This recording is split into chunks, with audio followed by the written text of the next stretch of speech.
are now live. And we're just going to put this out to social media really quick, and then we will be ready to go for our 2025 US Open live show preview show.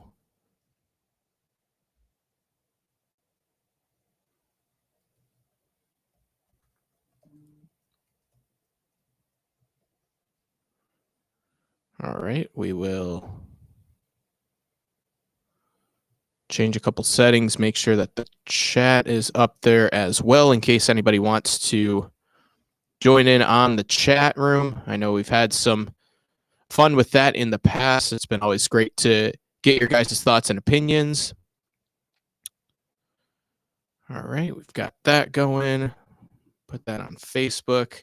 As you can tell, I'm not recording from my normal spot, so have to get a little creative with how I get the posts out on X. The the Wi-Fi that I'm using has X blocked, so get creative there. But we've got it out both to X and Facebook. And all right, we're ready to begin. This is the Eli Sports Network's 2025 US Open preview show. I'm Tyler Hergert. We are going to have a little bit quicker of a preview show today, as I mentioned, not where I normally record at, but we still have quite a bit to cover, and it's enough to where I felt like I could squeeze in a little preview show. So I'm going to try and limit this to a half hour. I'm actually going to set a timer right now and keep myself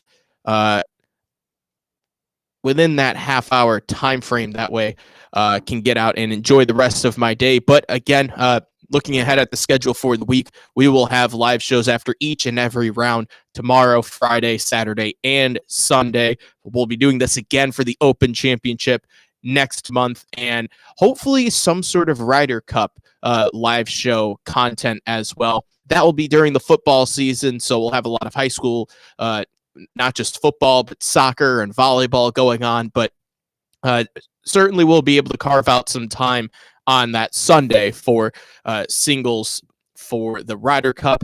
But that's kind of what we're looking at for golf live shows. Maybe something in August. We'll see how things play out there. But this today we are focused on Oakmont Country Club, which is where the 125th U.S. Open is being held. The club has hosted the U.S. Open 9 times previously, this being the 10th time, which is a U.S. Open record. It also recently hosted the 2021 U.S. Amateur Championship, which was won by James Piot. But looking back at the previous U.S. Opens, Dustin Johnson won in 2016. Highly controversial U.S. Open. That was the final round where on the 5th hole, Dustin Johnson had maybe he moved his ball, maybe he didn't move his ball. They said after he holed out his par putt that it was good. He didn't move his ball, no penalty. Later on in the championship, they come back to tell him, hey, we're actually reviewing this, and you might be assessed a penalty for causing your ball to move.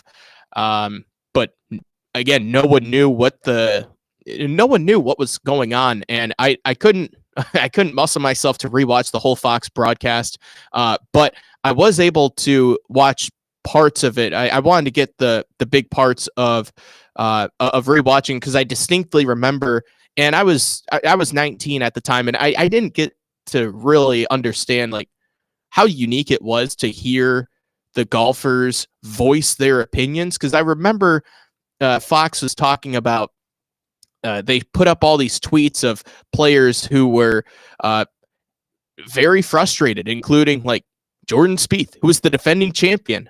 By the way, 10 years since Chambers Bay hosted the U.S. Open. And Chambers Bay is going to be hosting U.S. Amateur in a few years down the road. But Jordan Spieth, reigning U.S. Open champion, is taking the USGA to the woodshed. Rory McIlroy completely taking the USGA out back and was really hammering and laying into them. Ricky Fowler as well. And it was just such a unique situation that took place, and no one knew what the lead was, because Dustin Johnson was leading at that point on the back nine, and thankfully he ended up. It didn't matter.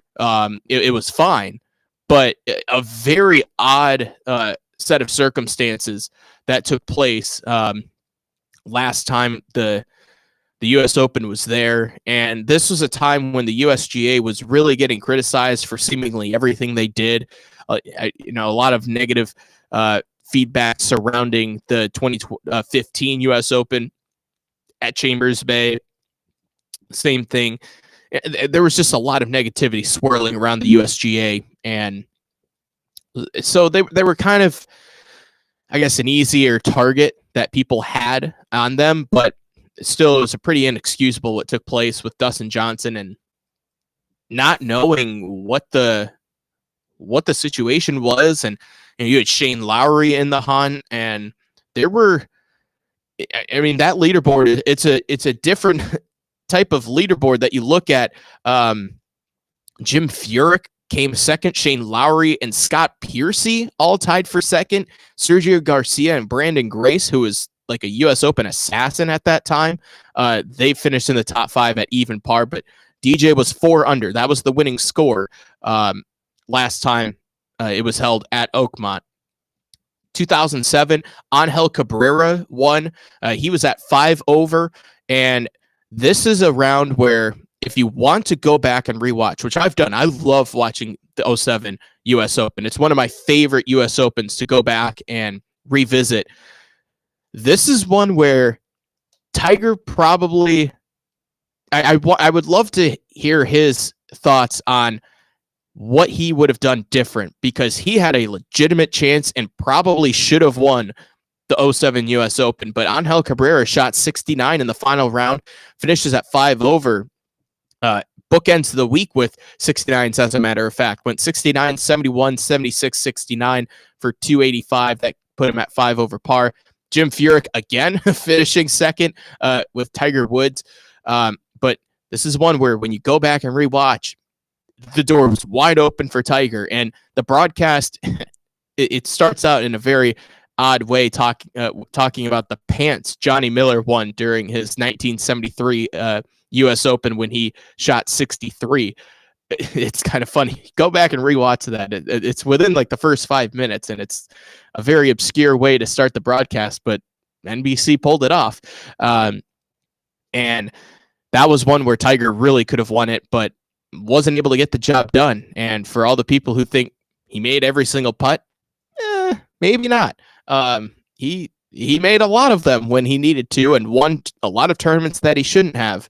But this is one that he probably should have won that he let squander away. 1994 U.S. Open, that was won by Ernie Els in a playoff. The score was 5 under then.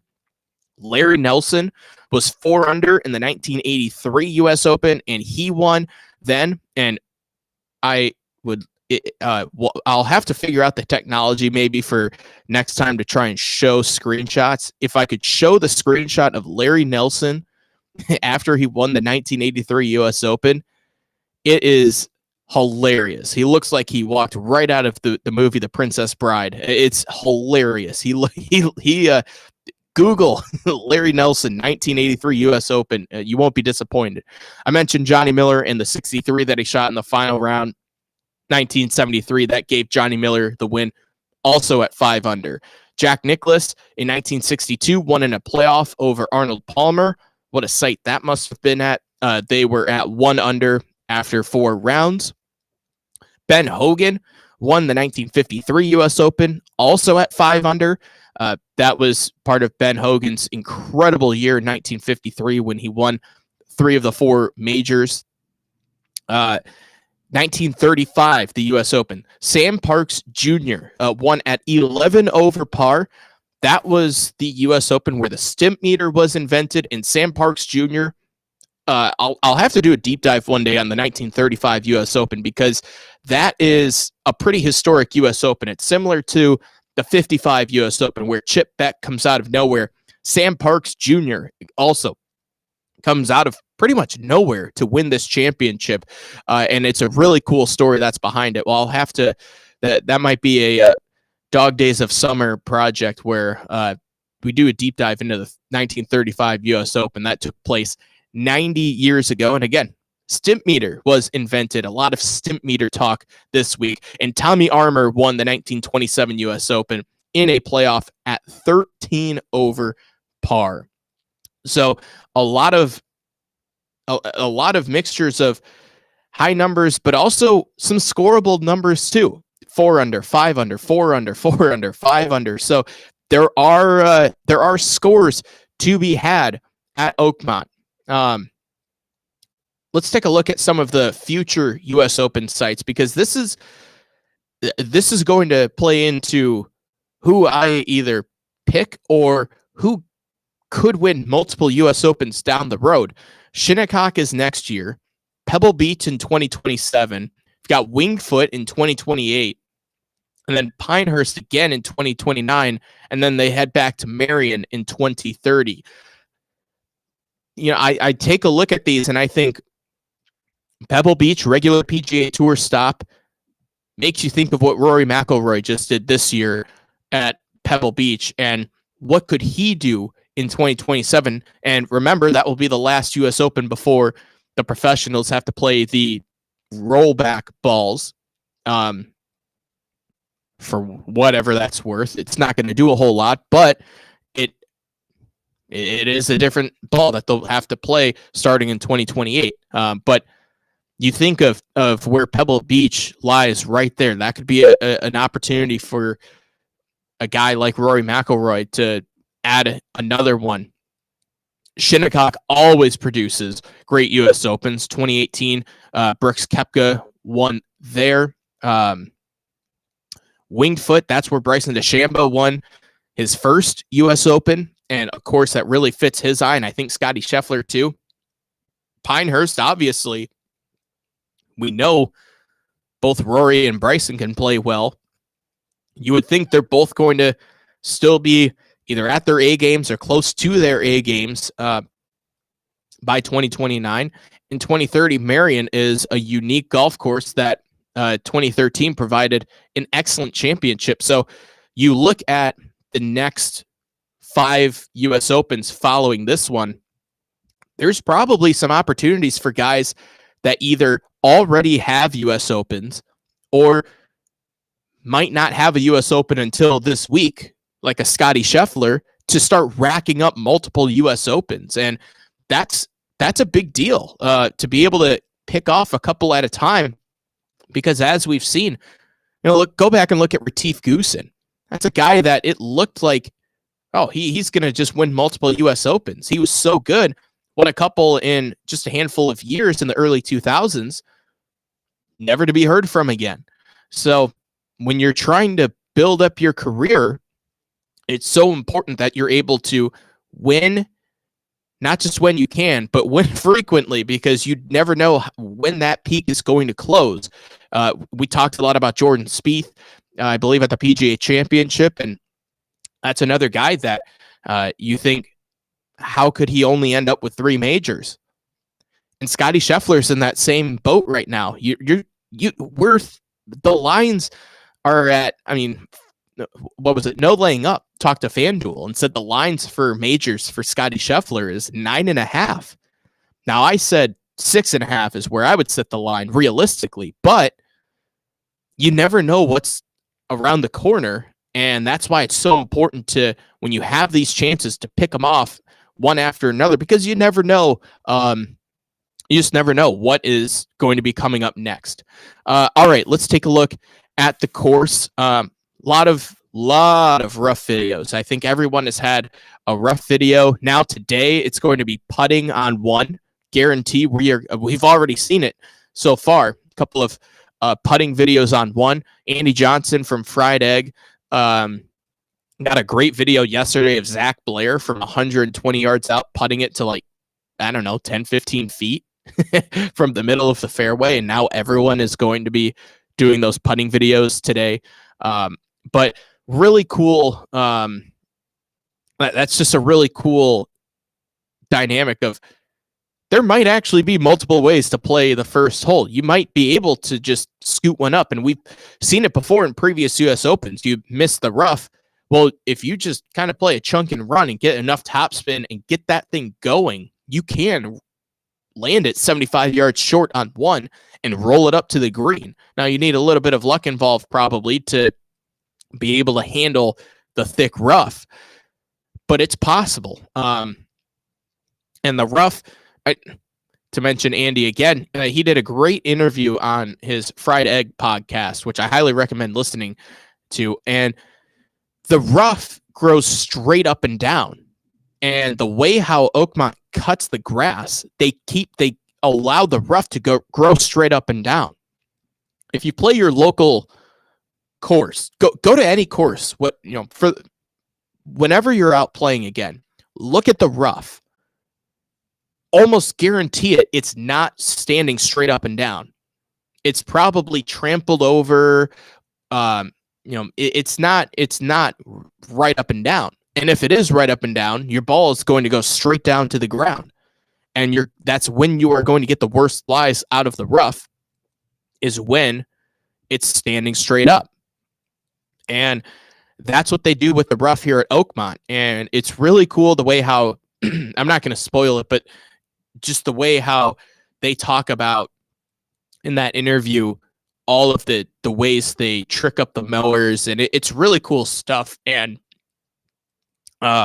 it gives you insight as to how they're able to cut the grass in the rough and still make it hard. Because you would think, oh, they're cutting the grass, that might not be a good thing. No, it's actually a great thing for competition to make it difficult that they are cutting it. Another hole, I guess the first hole that I'd like to focus in on, number 8. A lot of people have been talking about the length on 8. I mean, yeah, it's nearly a 300-yard par 3, but I'll reference the 07 round again. Guys just knock driver up there, and it's a pretty binary hole. You're either making par or bogey. Couple of exceptions will make birdie. Maybe a double bogey or two on 8, but that's it. You're not going to see an overwhelming amount of wild numbers on 8. It's a very straightforward hole, and Jeff Ogilvy talked about this with Andy as well on Friday. I've been listening to a lot of that content because that's very rare content that actually delivers great fact, and I think they do a great job talking about golf. But Jeff Ogilvy was talking about how you walk up to 8 and you know what you're going to get. Big bunker on the left. You can land it short, run it up to the green. Maybe there's a little bit of a miss to the right, but it's not one of those holes where you're going to walk up and go, oh no, where do I go? It's pretty straightforward. And making it I know some people have been asking to make it a par 4. It's perfect as a par 3. If anything, that's what it should be. And it's a spot on the course where you can really gear up for the back 9. And if all you have to do is just play for 3. There are certain holes, whether it's at your local course or at these really nice courses, you just play for par and get out of there and take par as birdie. That's all you have to do on 8. You knock it up on the green, you lag it close, and you hole your putt, you take your 3. Or you knock it in the bunker, hit a good bunker shot, knock in your putt, take 3. Or even take 4. And that's okay. You're not going to ruin your round with a 4 on number 8. But there's just a lot of overreaction about the 8th hole, and it's getting aggregated all over the place. But it's just a hole. It's just the 8th hole. It's just a pretty straightforward par 3. Not a whole lot going on. Not a whole lot going on there. And again, look back at previous US Opens where driving distance wasn't anywhere close to where it is now. And I said it, 07, they were playing it at 300 yards. driving distance on the PGA Tour was significantly less, 18 years ago, than it is now. And technology was completely different. And the golf ball and putters and all this stuff was a different game 18 years ago. They were still playing at 300 yards. Hell, even in the 70s, Johnny Miller was winning the U.S. Open. That was still playing 250. And guys might not even be able to hit the ball 250 yards. Like Corey Pavin in 95 when he won at Shinnecock, I mean, his drives were going about 250 yards. And those were ones that he really was wailing away at. So it's always been a long par 3. And you could see it coming. Everyone loves to go at the, super long par 3. This is ridiculous. No, it's a great par 3. And it's a spot where you can, not great par 3, it's a good par 3 where you can almost set yourself up for a back 9 push. And we've seen those pushes happen. Brooks Koepka in 2016, I think he played 8 holes at 8 under par. He had that crazy stretch, and then he stumbled to the finish line, but he thrust himself up to like even par for start of the day, like 8 over, and he had 2 bogeys before. It was crazy. He was way back, got himself up towards like the top 10, and had he just parred in, he would have finished like T2 or T5. It was a wild final round, but there are numbers out there. The hole that I really enjoy, and I've thoroughly enjoyed watching on the reruns for old U.S. Opens, is 17. I love that hole. It's so demanding. You walk up there, it's the complete opposite of 8. When you walk up to 8, you're not expecting birdie. Well, when you walk up to 17, on the card, when you're looking at it, you're like, 300-yard par 4. I'm thinking birdie, maybe even eagle. But then you actually look at the hole and you go, oh, crap, I could make 6 or 7 here. And that very well could happen to someone in contention down the stretch where they get up to 17 because you have a demanding iron shot. If you go iron off the tee, you have to be precise. That's one of the keys to winning this week is precision. You have to be precise. Or if you hammer driver up there, you need to miss in the right spot. Depending on where they put the pin is where you'll want to miss. And also depending on if you're a good bunker player, how well do you chip under pressure? You have to miss in the right spot. And it's a challenging little hole, and the US Open could flip on its head on 17. I think it's a wonderful golf hole, and I think if I were at Oakmont, I'd set up shop there. And on the final round, especially, watch how do players look at that challenge and go, okay, here's how I'm going to attack it. Some guys are going to be very nervy about it, and they won't have that full confidence. And other players are going to walk up and go, oh boy, I do not know what I'm doing here. And that's going to be, and that's a big issue. That is something where if you're not confident, especially when the final groups coming up to a hole like 17, you're in deep trouble. And there's almost no way that anyone would come back if you're probably out of it at that point. But if you're still in it and you're lacking confidence, walking up to the 17th tee, yikes, that's where it could bite you, and we could see a double or triple late. Okay, said I was going to keep it under a half hour. We're getting close to that. Score prediction and champion prediction.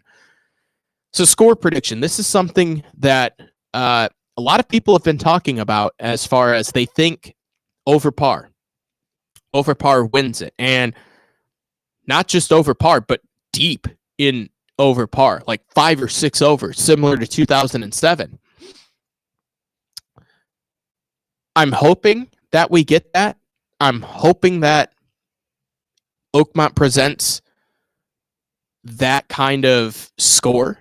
I worry that if not here, then where? Without significant rollback or equipment changes. So I'm gonna say 1 over par. That's gonna be my prediction. 1 over par is the winning score. I've been bouncing back and forth between 1 under and 1 over because the player who I think is going to win, I think will get to under par. So I'm actually going to flip it. I will. I'm going to go back to 1 under. That was the number I had coming into this. So yeah, 1 under par. That's going to be the winning score. And the player firing that winning score, it's hard to do. It's hard to go back to back. But I think Scotty Scheffler is going to do it. He's won 3 of his last 4. Oakmont, I think, fits his eye better than Quail Hollow, which is a scary thought for the rest of the field. I think he's going to go back to back. I think I probably burned my. I don't want to pick the same guy all 3 majors. Otherwise, I would pick Bryson DeChambeau again. I think Oakmont is right up his alley. I think he will play it similarly. I know he talked about how Winged Foot is different than Oakmont, but I think he could play it similarly to how he did at Winged Foot and just muscle his way around. Granted, he's a little bit different of a player now than he was at Winged Foot. I think Bryson is a lot more well-rounded of a golfer in 2025 than he was in 2020. Granted, in 2020, he was hammering the ball a lot further. I still think this course fits up very well for Scotty. Like I said, I think it's better than the PGA Championship where he won. It is hard to win 2 in a row. I think Jon Rahm will be there. Rahm is a good U.S. Open player. Despite not playing last year, remember, Jon Rahm missed due to the toe injury, and he showed up with the sandal to do a press conference and then immediately bailed. And it was a very weird. It was just weird the way how he was there and then immediately left. But I think he will be there. I also wouldn't be surprised if we see a guy who is accurate and putts very well end up making a run at least at the championship. And there are scoreable. It's scoreable. Like, that's the thing about Oakmont is, yes, Johnny Miller shot 63 a while back. Someone could go out there and shoot 65 or 64 or perhaps even 63 on Sunday. I wouldn't be surprised if we see a mid-60s round by someone to be the clubhouse leader a couple of hours before the leaders come back in, or at least the final pairing is finished. Oakmont presents that. If you're precise and you putt very well, you can go low. And that's why I'm going to put it at 1 under, because I think Scotty Scheffler, his putting has been very good. He's so precise. And when he makes a mistake, he always makes up for it. And he's so level-headed. Now, we did see that come to a head last year at the U.S. Open at Pinehurst, where Scotty was very frustrated and he was just he just wasn't his normal self. So yeah, there are some flaws in the game, but the way how he's on a roll right now, and I think this course fits his eye better than Pinehurst. I think he's still a couple of years away, potentially, from an Open Championship victory, but I think he will figure it out one day. Like I said in our PGA Championship recap show for the final round, I believe that Scotty will win the career Grand Slam one day, and I think this is a great launching point for him. And again, you go back to the future venues. Shinnecock, another very difficult course. I don't know if that fits Scotty as well as like Pebble Beach the following year or Winged Foot. You go back to Pinehurst and then Marion. There are courses out there for Scotty to win multiple U.S. Opens. And he could even go 2 and 3 years by winning this week and then in 2 years at Pebble. But I think he's going to win. I think he's going to be the only player under par. I think he's going to win by, I'm going to say 3 strokes. I think he's going to win by, no, I'm going to say 2. I think he's going to win by 2 strokes. But it'll be a fun one. I'm really excited. Oakmont always puts on a great show. It always puts on a great championship. It's a great venue. I'm glad that they're having this be one of the anchor sites. It deserves to host many U.S. Opens and many other USGA championships. But that's who I think is going to win. I think it's going to be Scottie Scheffler, 1 under by 2. Who do you think is going to win? Let me know in the comment section. Again, we'll be back Thursday, Friday, Saturday, Sunday after play right here on our YouTube channel with more live shows. So right at around the half-hour mark, that is a good spot to end it at. Thank you very much for joining. Go enjoy the rest of your Wednesday. Hope you enjoy round 1 of the U.S. Open. We'll be back, not currently where I'm at, but we'll be back here on our YouTube platform tomorrow night. Follow us on X at YourESN or on Facebook, Eli Sports Network, and we will have a post out there. I'll be putting it out there as to when we are going live for our U.S. Open recap shows. So that does it. Hope you enjoyed the 125th U.S. Open. Again, let me know in the comment section, who do you think is going to win? What do you think the score is going to be? And if you have any other hot takes, fire them off. All right. We will see you tomorrow. Have a good one.